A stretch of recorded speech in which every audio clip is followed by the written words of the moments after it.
쉽지요. 본문을 읽어보니 아하, 저 형제가 오늘은 뭐에 대해서 설교하겠구나. 본문 읽으면 딱 나오지요. 예, 뭐예요? 끄떡했는데 왜 대답 안 해? 뭐예요? 예, 본문에 딱 나와요. 제가 질문부터 하겠습니다. 여러분, 하나님과 화해하기가 쉬울까요?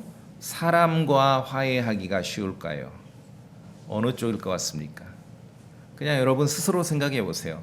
하나님과 화해하는 게 쉽습니까? 사람과 화해하는 게 쉽습니까? 화해라는 말은요, 뭐를 이제 평화롭게 뭐를 해결한다 그거죠. 뭘 푼다. 화해라는 이 말 속에, 단어 속에는 이미 둘 사이에 뭔 일이 있음을 알려줍니다. 우리가 인간들, 오늘 성경에서도 가르치는 대로 하나님의 의를 무시하고 하나님의 말씀을 무시하고 제 눈에 오른 대로 죄 지으며, 그냥 사람들은 다 자기 생각대로 살아간다 그래요. 자기 뜻대로 살아간다 그래요. 무슨 고급스러운 표현으로 자아를 실현한다 그래요. 그것을 성경에서는 그냥 제 눈에 오른 대로 죄 지며 산다 그래요. 그렇게 사는 사람들은 하나님과 원수지간입니다. 원수예요. 적입니다. 적. 원수, 적은 함께 있기가 불가능하다는 것입니다. 여러분, 원수와 같은 테이블에서 식사해 보셨습니까? 그건 불가능한 일이죠. 그래서 하나님과 원수입니다. 죄로 인해서. 화해하지 않으면, 하나님과의 관계 속에서 평화를 가져오지 않으면은 원수기 때문에 하나님과 영원한 이별이에요. 함께 할 수가 없는 것입니다. 그래서 화해는 죄로 인해 막힌 관계를 해결하는 거예요. 푸는 거예요. 푸는 거. 원수, 적이었는데 다시 친구로 만드는 겁니다. 거룩하신 하나님께서는 죄인들이 하나님과 화해할 수 있는 방법을 마련하셨습니다. 마련하셨어요. 약간 인간적인 관점에서 묘사를 하자면은 하나님이 하나님의 의도 무시하고 그냥 제멋대로 제 눈에 오른 대로 살아가는 인간들을 땅에다 두신 그 잘못으로 하나님과 이 죄인들이 화해할 수 있는 방법을 친히 마련해 두신 것입니다. 성경을 보면은 구약의 이스라엘 자손이 하나님과 화해할 수 있는 방법이 있고, 지금 이제 이 시대에 모두 유대인이건 이방인이건 모두를 위한 화해의 방법이 있습니다. 구약 이스라엘 자손은 모세에게 말씀하신 대로 1년에 한 번 정한 날에 정한 장소에 가서 정한 사람이 염소와 송아지 피, 구약은 늘 동물의 피입니다. 염소와 송아지 피로 그 피를 지성소에도 뿌리고 제단에도 뿌려서 성소와 회중의 성막과 제단을 위해 화해하는 의식을 거행하게 되는 것입니다. 구약에는 그렇게 화해가 이루어졌습니다. 율법 아래 있던 이스라엘 자손은 동물의 피를 가지고 하나님과 화해했습니다. 화해는요, 하나님께서 정하신 방법으로 하는 것이에요. 그래야 진짜죠. 그냥 내 맘대로 화해하는 게 아닙니다. 자, 우리 구약 성경 한 구절 볼까요? 역대기하 29장. 역대기하 29장입니다. 29장. 역대기하 29장. 역대기하 29장에 히스기야 왕 시절의 이야기입니다. 역대기하 29장 23절에 그들이 죄 헌물로 드릴 숫 염소들을 왕과 회중 앞으로 끌어오매 그들이 그것들에게 안수하고, 그 다음에 보세요. 24절에 제사장이 그것들을 잡은 뒤 제단 위에 드린 그것들의 피로 무엇을 이룹니까? 화해를 이루며. 자, 구약의 이스라엘 자손들은 모세에게 주신 명령대로 1년에 한 번 정한 장소에 정한 날에 정한 사람이 염소와 송아지의 피를 뿌려서 지성소에 뿌리고 제단에 뿌려서 하나님과의 화해를 했습니다. 화해하는 의식이에요. 그럼 사람들이 그래요. 그래가지고 화해가 되냐고.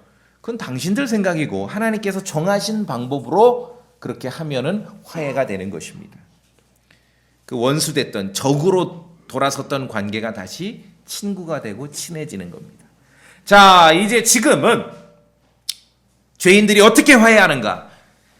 예수 그리스도의 갈보리 십자가 이후에는 죄인들이 오직 예수 그리스도를 통해서만 하나님과 화해할 수 있습니다.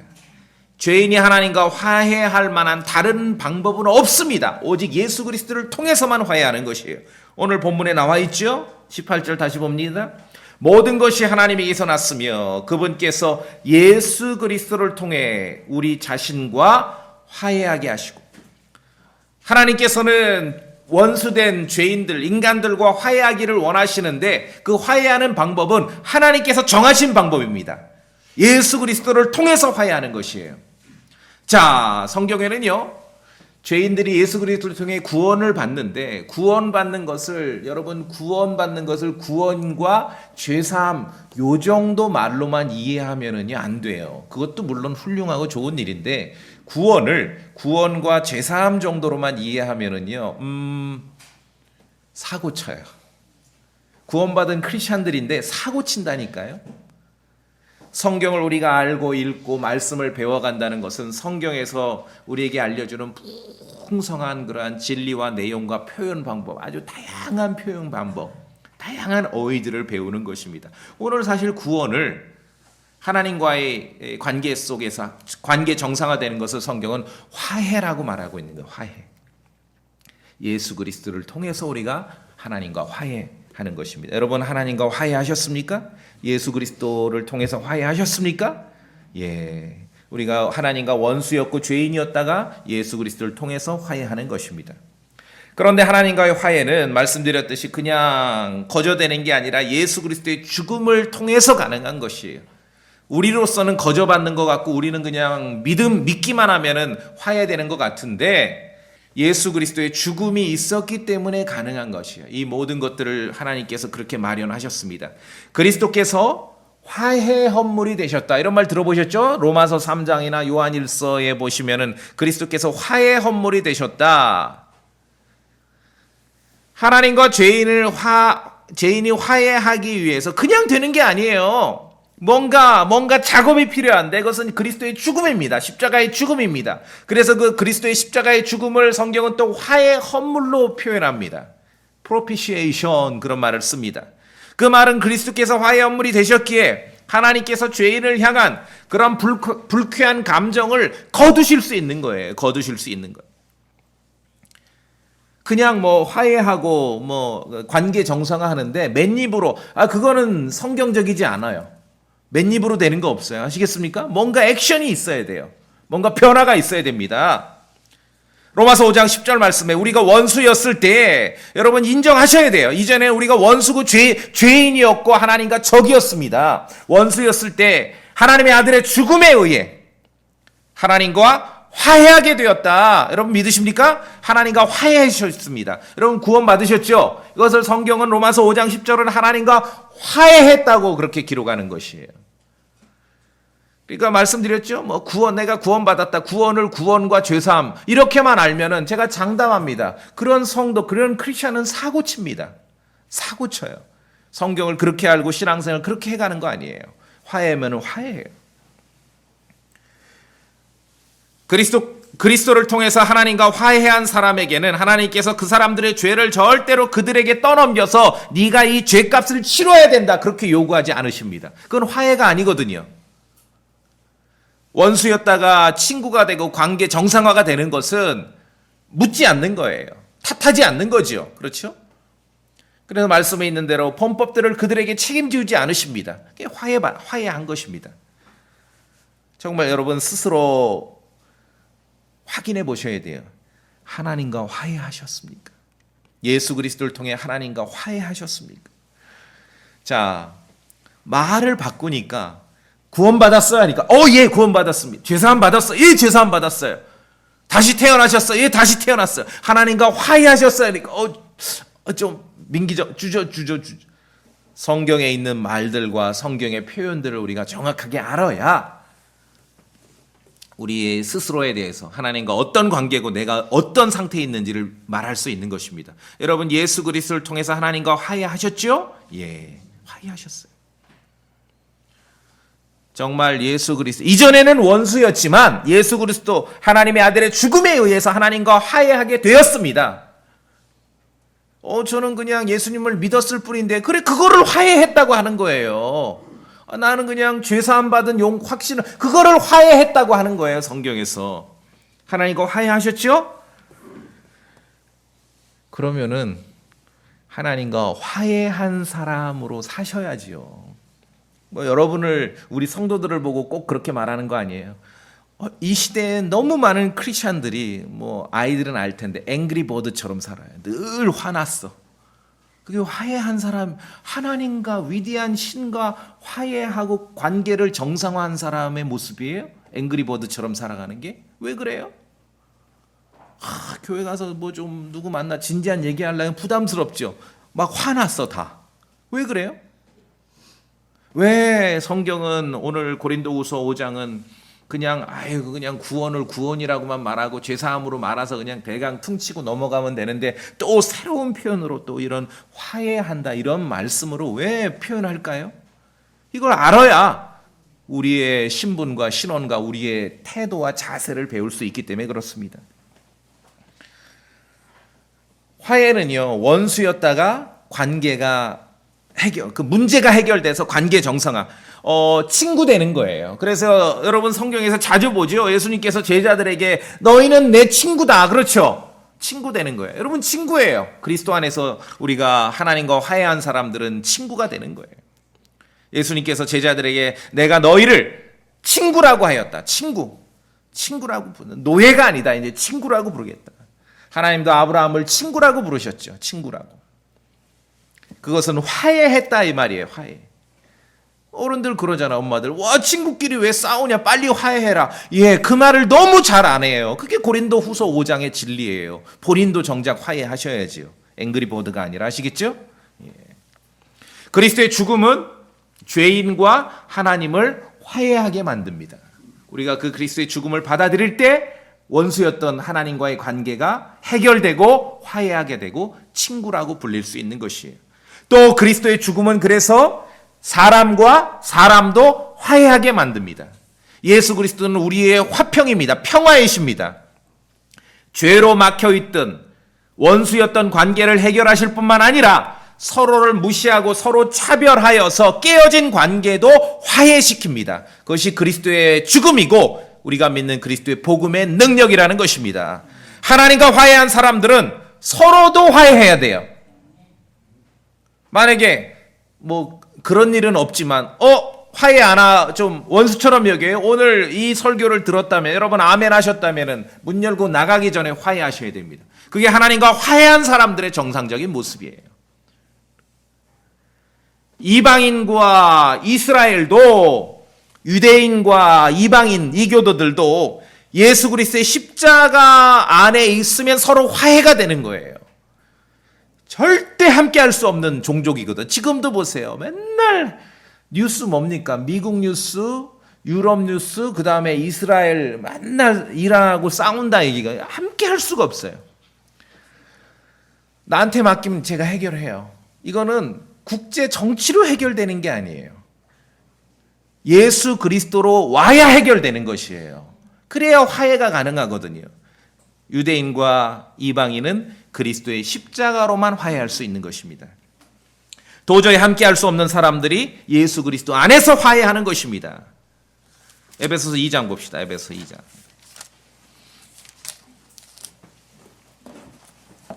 에베소서 2장.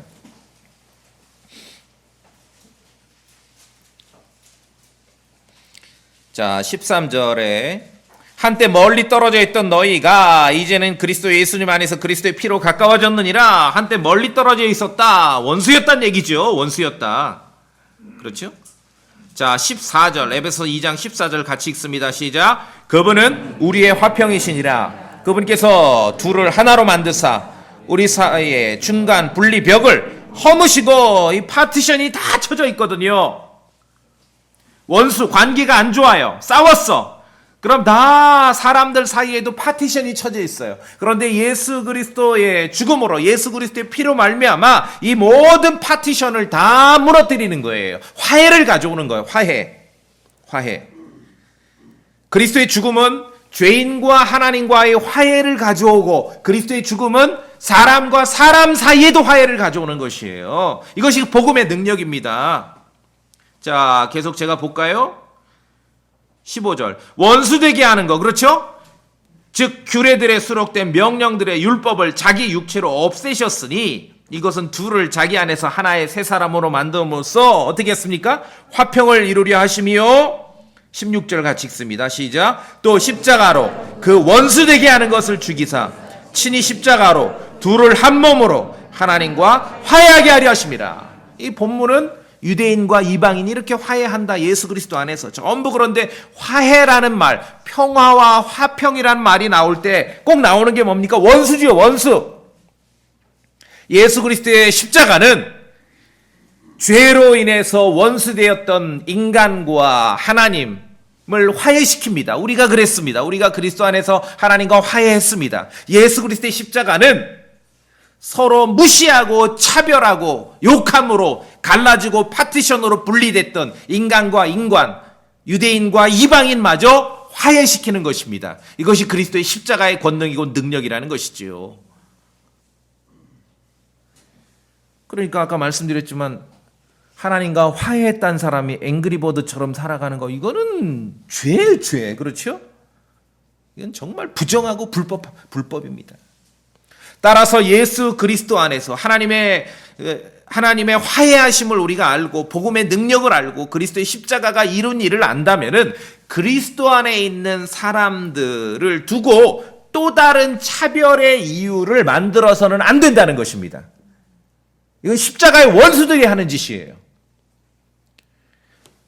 유대인과 이방인은 서로를 인간 취급 안 했거든요. 개라 그랬거든요. 그런데 그리스도의 십자가로 말미암아 개와 사람이 한 테이블에서 밥을 먹게 되는 거잖아요. 그러지 않습니까? 이게 그리스도의 십자가의 권능이고 복음의 능력인데, 뭐 죄사함 받고 구원받았다는 사람들이 그리스도 안에 있는 교회를 또 다른 차별의 이유를 만들어서 파티션을 치면은요, 이건 십자가의 원수로 살아가는 거예요. 그래 말씀드렸지 않습니까? 구원을 구원과 죄사함으로만 알면 사고 치는 거예요. 자, 또 다른 걸 알아야 됩니다. 하나님과 화해했냐는 거죠. 화해했냐는 거. 그 말을 받아들이고 우리가 마음으로 믿고 사용할 수 있어야 됩니다. 예수 그리스도 안에서 그리스도의 십자가로 말미암아 화해한 사람들을, 하나님과도 화해하고 사람과도 화해한 사람들을 또 다른 적으로 만들게 하는 것은 이건 안 돼요. 그런 건 안 돼요. 우리가 성경이 가르치는 원칙을 분명히 알아야 됩니다. 우리가 믿는 복음, 여러분이 믿는 복음은 화해의 말씀입니다. 오늘 본문 고린도후서 5장으로 다시 오시면은 화해하게 하는 사역을 맡기셨다. 우리가 먼저 그리스도를 통해서 하나님과 화해했죠. 그러니까 이제 이 땅을 살아갈 때 아직 하나님과 원수되어 있는 사람들을 하나님과 화해시키는 일을 먼저 하나님과 화해한 사람들에게 맡기신 것이에요. 그러니까 여러분은 신앙적으로 믿음으로 피스메이커가 되셔야 돼요. 근데 앵그리버드로 살아가면 안 되잖아요. 이게 얼마나 무책임한 일인지 아시겠습니까? 복음을 전한다는 일은 이미 하나님과 화해한 성도가 여전히 하나님과 원수고 불화하고 있는 사람을 그리스도께 초대해서 하나님과 화해하도록 만드는 것이에요. 씩씩거리면서 이 일이 가능하겠냐고요. 심각한 일이에요. 한번 생각해 보셨습니까? 아, 나도 열심히 전도한다 하는데 내가 전도하는 활동에는 왜 능력이 없을까? 복음을 전한다는 것은요, 화해하게 하는 사역입니다. 화해하게 하는 말씀이에요. 피스메이커예요.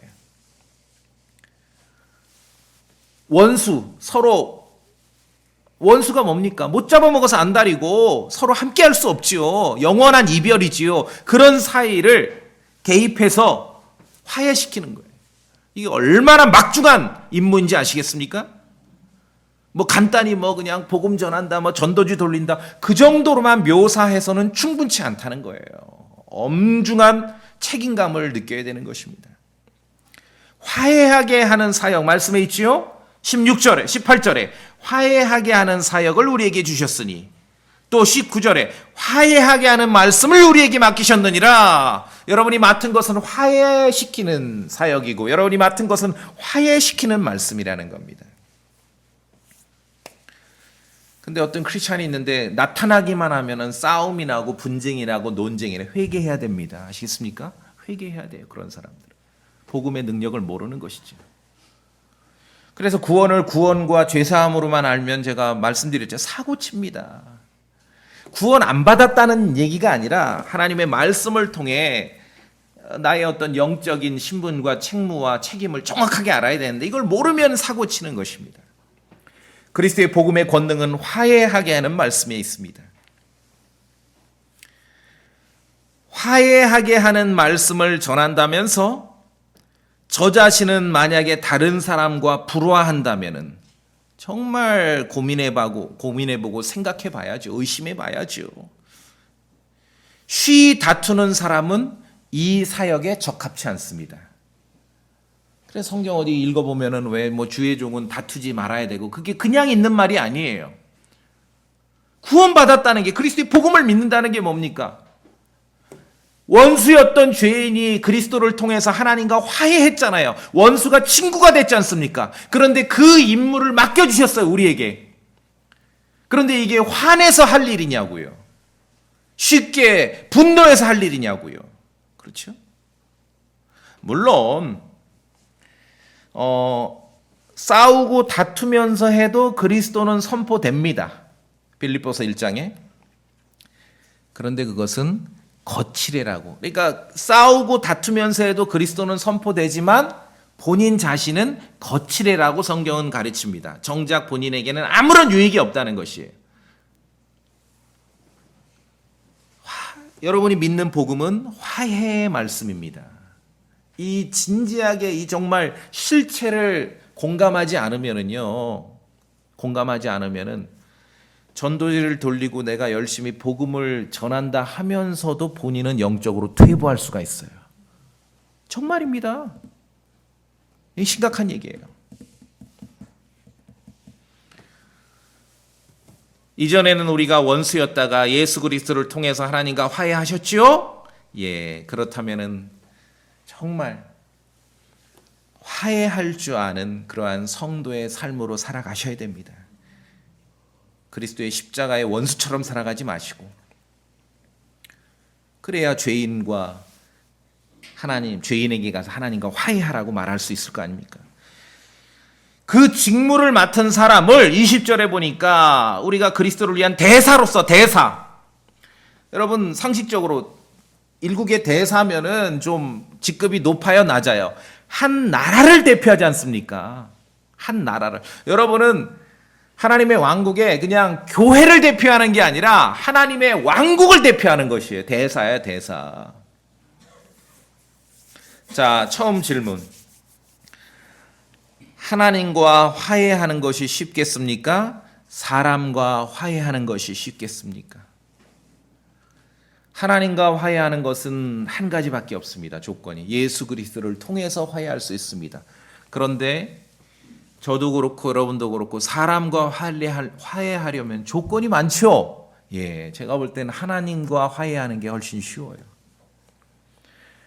화해하게 하는 사역을, 화해하게 하는 말씀을 우리에게 맡겨주셨습니다. 먼저 하나님과 화해한 우리 성도들에게 맡겨주셨습니다. 그렇다면 우리의 책무 중 하나는 우리도 다른 사람과 화해할 줄 아는 사람이라야 합니다. 피스메이커라야 돼요.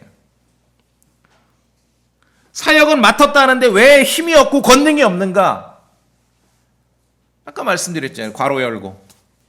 앵그리버드처럼 살아요. 늘 화가 났어. 분노해. 늘 싸워. 그거 아닙니다. 때로는 인간적으로 권능이 있는 듯 보일지라도 결국은 자신과 똑같이 화해할 줄 모르는 사람만 곁에 두게 되는 것이에요. 그렇게 되면은 이 사역이 비난을 받습니다. 이 사역이. 6장 오늘 본문 3절에 사역이 비난을 받지 않게 하려고, 이 사역이 어떤 사역이에요? 화해시키는 사역이에요. 책무가 대단하다는 겁니다. 여러분은 그리스도인으로서 여러분이 복음을 전할 때는 교회, 한 교회, 소망침례 교회를 대표하는 게 아니라 하나님의 왕국을 대표하는 것이에요. 화해시키는 사역이 비난받지 않게 하셔야 됩니다. 화해하는 사역을 맡은 사람들을 그리스도를 위한 대사라고 말하고 있습니다. 대사. 대사는 외국에 거주하면서 자신의 조국을 대표하죠. 맞죠? 예, 그게 대사예요. 그래서 대사가 그 외국에서 거주하면서 자신의 족을 대표하는 모든 그런 일과 삶과 행적을 위해서 그 조국에서 다 서포트를 합니다. 그런데 그 직무를 수행하는 데 있어서도 들어보세요. 대사 개인의 개인적인 신용과 품격이 거기에 전달되는 것이에요. 어떤 사람이냐가 중요하죠. 우리가 여러분이 사람들에게 성경을 말하고 진리를 말하는 것은 물론 하나님께서 하신 일을 말하는 것입니다. 성경 기록에 있는 진리를 말하는 것이에요. 그러나 여러분이 하나님께서 하신 일을, 성경에 기록된 내용을 말할 때조차도 여러분의 신용과 여러분의 품격이 거기에 담겨서 전달이 되는 것입니다. 그게 대사예요. 그게 대사예요. 한 나라를 대표하는 것이죠. 그 사실을 기억하셔야 됩니다. 우리가 맡은 대사의 직무는 화해하게 하는 사역입니다. 화해하게 하는 말씀이에요. 그러니까 전쟁을 부추기고 싸움을 부추기고 막 논쟁을 부추기고 그런 일이 아니라 화해시키는, 평화를 가져오는 일이라는 것입니다. 얼마나 엄중한 그러한 임무인지 아시겠습니까? 예. 그래서 구원받았다는 것을 구원이나 죄사함 정도가 아니라 또 성경에서 표현하는 화해하는 말씀이다. 이렇게 말을 바꿔서 성경이 가르치는 대로 이해하고 알게 되면은 내가 복음을 전한다는 하나의 행위지만 상당히 엄중하게 대하고 진지하게 대할 수밖에 없다는 것입니다. 이 사역이 비난받지 않게 하셔야 됩니다. 찾아보니까 우리나라 민사소송에서 법원에서 판사 권한으로 이 화해 권고 결정이라는 게 있대요. 판결 내리기 전에 그냥 내가 보니 화해해, 그거겠죠? 그러니까 왜 이걸 하는가 봤더니 당사자끼리는 화해할 수 없으니 이 판사가 권고를 하는 거예요. 당신들 화해했으면 좋겠다. 화해하게 하는 사역이 그러합니다. 하나님의 의를 무시하고 제 맘대로 그냥 죄지면서 살아가는, 하나님과의 원수인 줄도 모르고 살아가는 사람들은 지금 하나님과 화해할 줄 몰라요. 스스로 화해할 줄 모릅니다. 어떻게 화해해야 되는지 몰라요. 좀 안다는 사람들이 옛날처럼 동물의 피로 무슨 다른 방법으로 하나님과 화해하는 줄 알아요. 그게 아니죠. 우리가 가서, 여러분이 가서 화해 권고를 해야죠. 와봐라. 그렇게 화해하는 거 아니다. 하나님과의 화해는 예수 그리스도를 통해서만 화해할 수 있다. 그렇게 여러분이 화해 권고를 하셔야 되는 것이에요. 하나님과 원수인 줄도 모르고 화해할 줄도 모르고 사는 죄인들에게 화해를 권고하는 그 일들을 맡겨주신 것이에요. 누구에게? 우리에게 화해하게 하는 말씀, 화해하게 하는 사역을 맡겨주셨다. 그러려면은 화해한 자로서 살아야죠. 쉬이 화해하실 수 있어야 돼요. 화해하게 하는 말씀을 전한다면서 저 자신은 다른 사람과 화해할 줄 모른다면은 그가 수행하는 그 사역은 비난을 받거나 권능이 없을 것입니다. 한번 저는 생각해봐요. 내가 복음 전파에 왜 때로는 능력이 없는가? 여전히 내가 불화하기 때문에, 사람과 불화하기 때문에. 여러분 예수 그리스도를 통해서 하나님과 화해하셨습니까? 그러면은 사람과도 화해할 줄 아셔야 됩니다. 이게 복음을 믿는 성도의 태도입니다. 예수님께서도 화해할 줄 모르는 사람들에게 단호하게 말씀하셨어요. 단호하게. 우리 마태복음 5장 봅시다.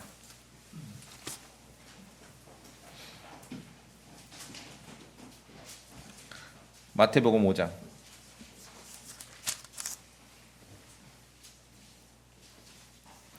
5장 23절 같이 읽습니다.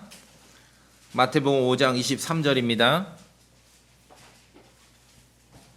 5장 23절 시작. 그러므로 내가 내 예물을 제단으로 가져오다가 너를 대적할 어떤 일이 내 형제에게 있음을 거기서 기억하거든. 자, 24절 읽습니다. 시작. 내 예물을 거기에 제단 앞에 두고 내 길로 가서 먼저 내 형제와 화해하고 그 뒤 와서 내 예물을 드리라. 우리 생각에는 물론 이제 유대인 제자들을 두고 이렇게 그 시대 상황에서 말씀하셨는데 전혀 문제가 없지요. 우리가 이제 교회 성도들이 이제 교리적으로 어떤 교훈을 얻어도 별 문제가 없습니다. 그러니까 예수님께서 말씀하신 의도, 우리 생각에는 교회 와서 이렇게 예배에 참석하거나 헌금을 드리려고 이렇게 준비하고 하는데 갑자기 생각이 나. 그저께 싸웠어. 찜찜해 좀. 그럼 우리 생각에는 빨리 교회 모임 마치고 헌금할 건 하고 끝나고 있다가 시간 남으면 저녁에나 불러내서 한번 얘기해 봐야 되겠다. 그게 우리 생각이죠. 근데 예수님 뭐라 그러셔요? 24절에 내 예물을 거기에 제단 앞에 두고 내 길로 가서 먼저 할 일이 뭡니까? 내 형제와 화해하고 그리고 와서 예물 드리라는 거예요. 예수님께서 의도하신 것은 우리 인간의 생각과 순서가 전혀 다릅니다. 그렇죠? 우리 생각에는 가서 성전에서 먼저 예물부터 드리고 나서 시간 남으면 저녁 시간에 가서 불러내서 대화하고 한번 풀어봐야 되겠다. 그런데 그게 아니에요. 먼저 화해하고 와라. 먼저 화해하고 와라. 얼마나 화해라는 것이 주님 보실 때는 하나님과 원수였던 죄인이 하나님과 화해했다면은 이 화해한 사람이 다른 사람과 화해하는 이 일이 얼마나 중요한지 아시겠습니까? 대단히 중요하게 보이시는 것. 우리가 생각하는 것과 예수님께서 가르치신 것은 그 방향이 반대입니다. 반대. 자, 세 번째 다시 한번 질문합니다. 하나님과 화해하는 것이 쉽습니까? 사람과 화해하는 것이 쉽습니까? 사람과 화해가 어렵다면은 왜 어렵습니까? 내가 하나님과 화해하긴 했는데 그냥 글로만 혹시 화해하신 거 아니에요? 이론으로만 화해한 거 아닙니까? 아무런 감동 없이 감정 없이 화해한 거 아닙니까? 정말 하나님과 화해했다면 이 좁아진 마음으로 살아가면 안 되죠.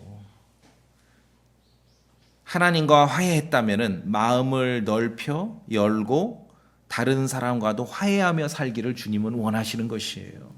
에베소서 2장에 그 서로 인간 취급 안 하고 개 취급하던 유대인과 이방인마저도 예수 그리스도의 십자가 안에서 화해하게 되지 않습니까? 그렇죠? 이게 대단히 중요해요. 대단히 중요해요. 복음의 진리를 말하는 것이 모든 사람과 불화해야 하는 것으로 착각하는 크리스천들이 너무 많아요, 현대. 결코 그렇지 않습니다. 하나님의 말씀 자체를 전하는데 다른 사람과 불화하기보다는 여러분 이 자유주의 나라에 살면서 예수 그리스도를 전하기 때문에 핍박받고 어려움 겪어본 적 있으십니까? 물론 있을 수 있죠. 가끔 있고 그런 일을 겪기도 합니다. 그런데 대부분은요, 하나님의 말씀 자체를 전하는 데 있어서 다른 사람과 불화하기보다는 말로는 이론상으로는 화해하게 하는 말씀을 전한다고 하는데 저 자신은 전혀 다른 사람과 화해할 줄 모르는 그러한 못된 태도 때문에 불화하게 되는 것이에요. 여러분, 진리를 말하고 성경을 말하고 복음을 전하고 킹제임스 성경을 말한다는 것이 사람과 불화하고 사람과 싸우라는 얘기가 아닙니다. 아시겠습니까? 화해시키는 말씀이에요. 화해시키는 말씀. 화해시키는 말씀. 제가 성경을 알리고 킹제임스 성경을 설명하는데 정말 이전에 했던 것들을 돌이키고 반성하고 회개하면서 왜 말씀드리잖아요. 정말 최선을 다해 가장 친절하고 가장 자세히 설명해야 되는 그런 부담을 느꼈냐면 이게 지금 싸우자고 이 얘기를 하는 게 아닌데 좋은 선물을 주려고 내가 킹제임스 성경을 얘기하는데 그동안은 제가 한 30년이면 앞에 15년은 싸우려고 얘기를 한 거예요. 그게 아니라는 거예요. 그게.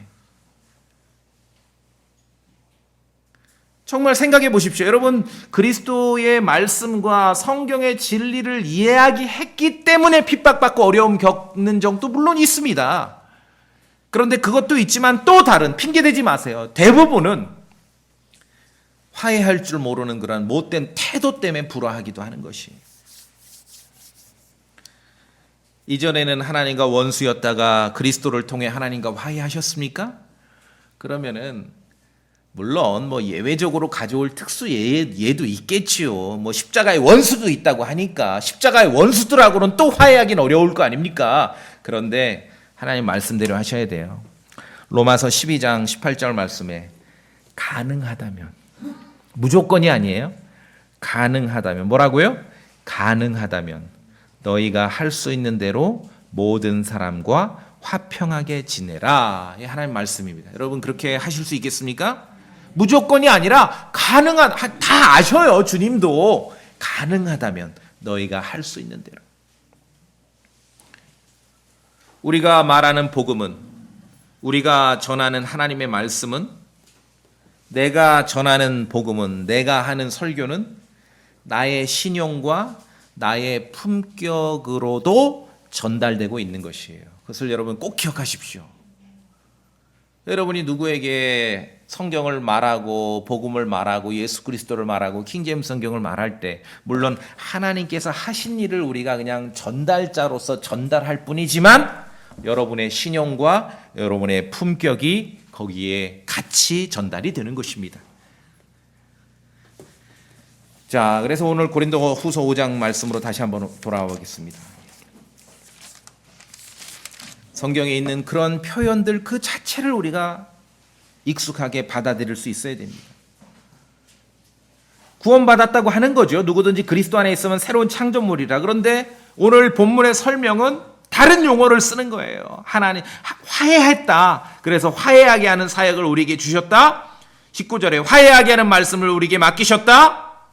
이제 그리스도의 대사가 하는 일이 뭐냐? 화해해라, 화해해라. 하나님과 원수다. 너는 그대로는 큰일 난다. 하나님과 화해해라. 전쟁을 부추기고 싸움을 부추기고 다툼을 부추기고 논쟁을 부추기고 그거 아닙니다. 그거 아니에요. 굉장히 현대 크리스천들이 부정적인 인상을 가지고 있어요. 진리를 말하고 말씀을 말한다는 것이 무슨 가서 싸워야 되는 일로. 아니요. 노 그렇지 않습니다. 그렇지 않아요.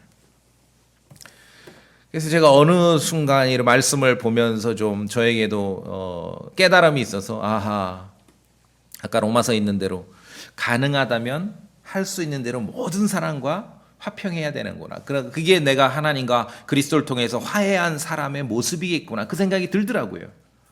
그 생각이 들어요.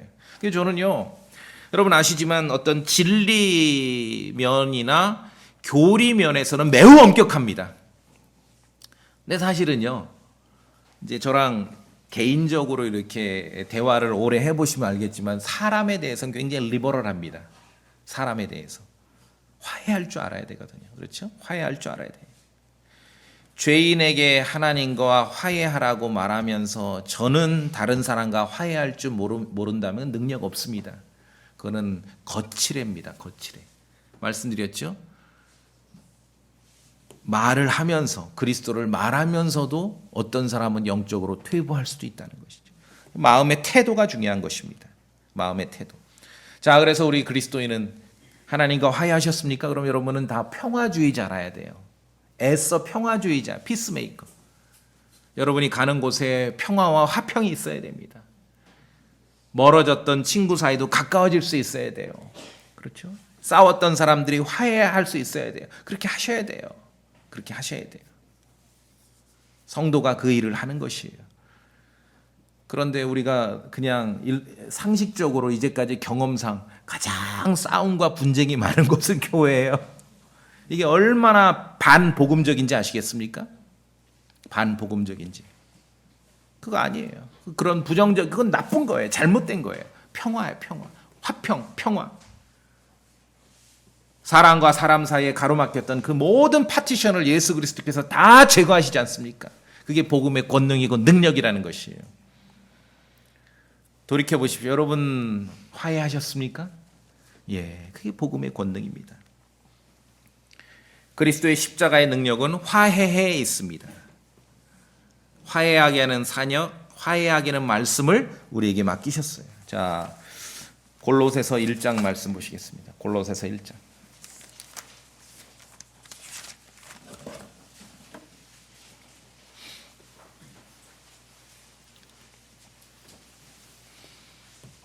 제가 이제 1장 20절부터 읽으면은 이 같은 맥락으로 같은 말들, 어휘들이 반복됩니다. 성경은. 골로새서 1장 20절 제가 봅니다. 그분의 십자가의 피를 통해 화평을 이루사 그분으로 말미암아 모든 것이 자신과 화해하게 하시되, 그리스도의 십자가의 권능입니다. 아시겠습니까? 잘못 알고 있어요. 복음을 전한다는 게 뭐 다투고 분쟁하고 논쟁하고 싸우고 노 천만의 말씀. 다시 읽습니다. 그분의 십자가의 피를 통해 화평을 이루사 그분으로 말미암아 모든 것이 자신과 화해하게 하시되, 내가 말하노니 그것들이 땅에 있는 것들이든 하늘에 있는 것들이든 그분으로 말미암아 자신과 화해하게 하셨느니라. 21절 같이 읽어봅니다. 시작. 한때는 너희가 사악한 행위들로 인해 멀리 떨어져 너희 생각 속에서 원수가 되었으나, 한때는 그랬죠, 하나님과. 자, 22절 뭐라고 되어 있습니까? 시작. 이제는 그분께서 죽음을 통해 자신의 육체의 몸으로 화해를 이루사 너희를 자신의 눈앞에서 거룩하고 흠없고 책망할 것이 없는 자들로 제시하려 하셨으니. 자, 앞에까지 22절 제가 21절 한때는 이제 원수였지만, 22절 이제는 그리스도의 죽음을 통해 화해했습니다. 여기까지 지금까지 설교 드린 거죠? 그 다음에 뭡니까? 자신 눈앞에서 거룩하고 흠없고 책망할 것이 없는 자. 이게 뭡니까? 니들도 그럼 화해할 줄 아는 사람으로 살라는 거지요. 복음을 전한다는 거는 앵그리버드 아니에요. 아시겠습니까? 진리를 말한다는 것이 막 싸우고 논쟁하고 투쟁하고, 이거는 잘못된 거예요. 잘못된 거. 잘못된 거예요. 피스메이커입니다. 여러분도 그렇고 마음의 태도와 방향을 바꾼 거잖아요. 아, 내가 이거를, 이 복음을 말하고 성경을 말한다는 게 싸우자고 하는 얘기가 아니라 이 사람에게 좋은 선물을 얘기하자는 건데 왜 내 태도가 싸우고 맨날 거칠고 그러죠? 바꿔야 되는 거예요. 바꿔야 되는 거예요. 여러분, 예수 그리스도를 통해서 하나님과 화해하셨죠? 예. 하나님의 말씀에 있는 대로 화해하는 사역과 화해하는 말씀을 맡겨주셨습니다. 그렇다면 이제 주님 보실 때 여러분 어떤 걸 기대하십니까? 주님께서 사람과도 쉬 화해할 줄 아는 성도로 살아가길 원하시는 거예요. 여러분 그렇게 하실 수 있겠습니까? 예, 다 같이 기도하시겠습니다.